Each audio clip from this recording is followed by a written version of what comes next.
Before you're excused, Senator Blunt, I will say the ranking member asked if you also wore a pink tie to be in complete harmony.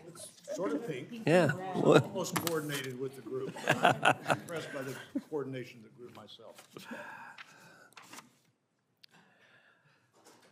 Well, thank you. All right, we'll start with questioning. As I noted in my opening statement, your extensive policy experience is impressive and makes you eminently qualified to lead NTIA. I appreciate your many years of public service, including your very hard work as a part of my team here on this committee. Why don't we start with this? Why do you want to be the Assistant Secretary of Commerce for Communications and Information? Thank you, Senator.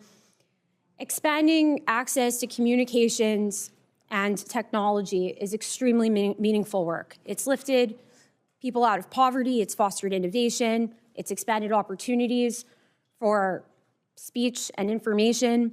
NTIA has an incredible opportunity to deliver on these goals through broadband, through spectrum, as well as through advising the president on internet policy. I am driven to ensure that NTIA succeeds in these missions. As you noted, the NTIA is the lead agency for managing federal spectrum, including critical mid-band spectrum. Over the past several years, Majority Leader Thune, Senator Blackburn, and I have collaborated on a bill that would require NTIA to identify a clear pipeline of mid-band spectrum that can be used more efficiently and, following feasibility studies and established processes, allow for commercial use. To lead the world in 5G and 6G, to bolster our economy, and to ensure that it is America and not China that sets the technology standards of the future, we must expand commercial access to mid-band spectrum. Will you commit to working closely with me and with this committee to expand commercial sector access to spectrum while at the same time protecting U.S. national security interests? Absolutely, Senator. National security needs to be paramount in any discussion over expanding access to spectrum. I'm optimistic that by working together, we have the brightest minds in the country. We can find a path forward to advance our international technology leadership while protecting national security. As you know, President Trump has called for the United States to have its own Iron Dome missile defense system. The Defense Department says they need every ounce of spectrum that they currently occupy, and they cannot coexist with commercial users in their vast spectrum holdings, particularly if they need to build an Iron Dome system.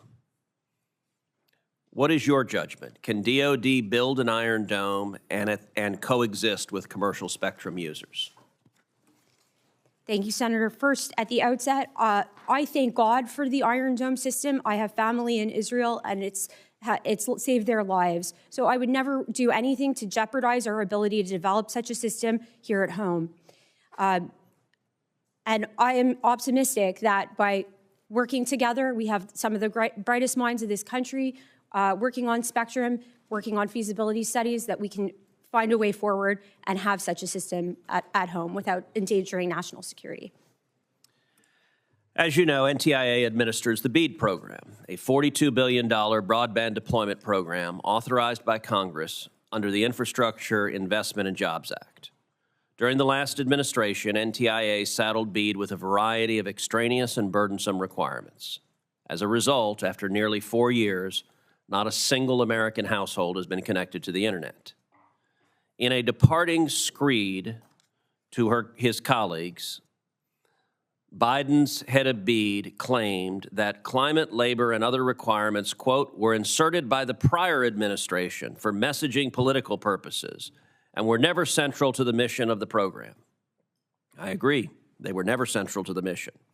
But it appears that the Biden mission was to avoid connecting even a single American household, to which I say, mission accomplished.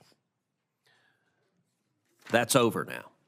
Will you commit to working closely with this committee to remove these extraneous requirements and refocus the BEAD program on its actual purpose, which is connecting Americans to broadband in a cost-effective and timely manner? Yes, Senator. At the outset, I want the BEAD program to be a success. I want to connect every remaining American who currently lacks access to high-speed internet as expeditiously, efficiently, and effectively as possible. I believe that we can deliver on this goal, and I'm committed to it. Now, some in the media, and some perhaps even in this room, want to convince the American people that fixing BEAD is part of some dark and sinister plot to benefit Elon Musk by opening up the program to Starlink. And I would put the former head of BEAD in that camp as well. Yet right-sizing BEAD may involve removing the thumb on the scale that the Biden administration placed in favor of fiber. And doing so is simply following the law as Congress wrote it. BEAD was written to be tech neutral. America's a big country. While fiber might make sense in some areas, hybrid fiber, fixed wireless, and yes, even satellite-based internet might be a smarter choice in other areas. That's not grift, it's good government. It's basic common sense. Americans have waited long enough to get connected. It's time to do it, and we must use every tool in the kit to get broadband deployed as quickly and efficiently as possible. Will you commit to overseeing the BEAD program with an eye towards deploying broadband without favor to any particular technology, individual, or company? Absolutely, Senator. If I'm confirmed, my mission will be to deliver broadband to the American people, not to serve any individual or company. Thank you. Ranking Member Cantwell. I'm going to defer to my colleagues who have things. Okay. Senator Klobuchar. Thank you. Thank you very much.